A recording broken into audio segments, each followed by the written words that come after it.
नमस्कार and welcome to my channel. हाल ही में रूस ने भारत के इतिहास के बारे में एक ऐसी बात कही है जो कहने की हिम्मत आज तक कोई भी देश नहीं कर पाया। तो इस वीडियो में जानेंगे कि ऐसा क्या कहा गया है और इससे दुनिया पर क्या असर होगा। पिछले कई महीनों से रूस और यूक्रेन के बीच युद्ध चल रही है और वेस्टर्न कंट्रीज ये कहती है कि रूस ने यूक्रेन पर बेवजह एग्रेशन किया है, इसलिए कई वेस्टर्न कंट्रीज रूस पर सैंक्शन लगा चुके हैं।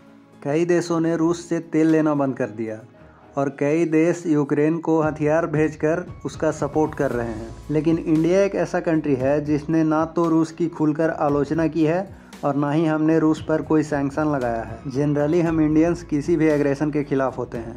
इंडिया ना तो किसी देश पर एग्रेशन करता है और अगर कोई दूसरा देश किसी पर एग्रेशन करे तो हम उसका विरोध भी करते हैं। लेकिन रूस के केस में आखिर ऐसा क्या है कि हम खुलकर उसका विरोध नहीं कर रहे हैं?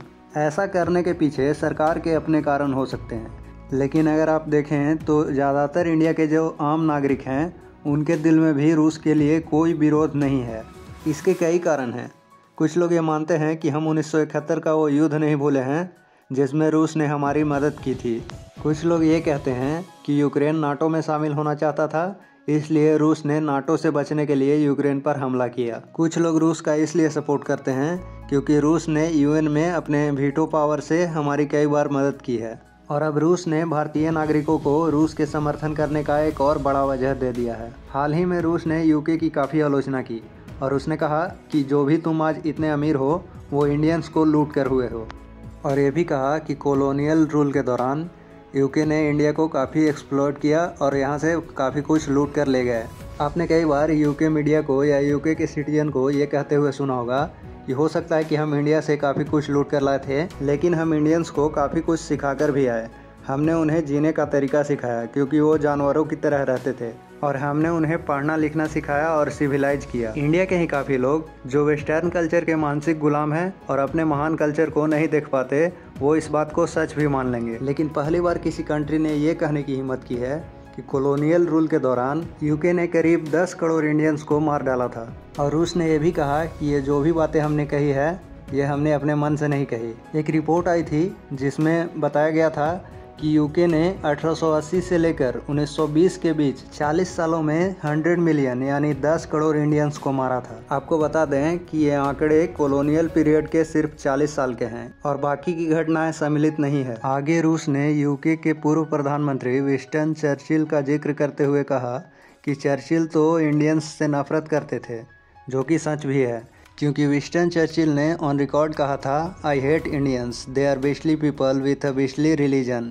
मतलब मैं इंडियंस से नफरत करता हूँ, वे बेस्टली जानवरों जैसे होते हैं और उनका धर्म भी जानवरों जैसा ही होता है। इससे साफ पता चलता है कि वह कितना रेसिस्ट आदमी था। रूस ने यह भी कहा कि चर्चिल ने वर्ल्ड वॉर के दौरान इंडिया से अनाज ले जाकर यूके में स्टॉक कर लिया था, जिससे हजारों इंडियंस भूखमरी से मारे गए थे। आज के समय में रूस एकमात्र ऐसा देश है जो ये सारी बातें खुलकर कर रहा है। लेकिन सवाल ये उठता है कि आखिर रूस को इंडिया की हिस्ट्री याद क्यों आई। हाल ही में यूके ने यूक्रेन को कई खतरनाक टैंक्स देने का फैसला किया है जिसकी मदद से वह रूस से लड़ सके, जिसके बाद रूस ने यूके को टारगेट कर काफ़ी आलोचना की। भले ही आलोचना करने के पीछे कोई भी कारण रहा हो, लेकिन कम से कम कोई तो सामने आया जो खुलकर ये सब बोल रहा हो। जियोपॉलिटिक्स में सभी देश अपना अपना इंटरेस्ट देखते हैं, लेकिन इस कदम से भारत के आम नागरिकों के दिल में रूस जगह जरूर बना लेगा। वैसे आज यूके और इंडिया के रिलेशन अच्छे हैं, तो आपको क्या लगता है जो बातें रूस ने कही,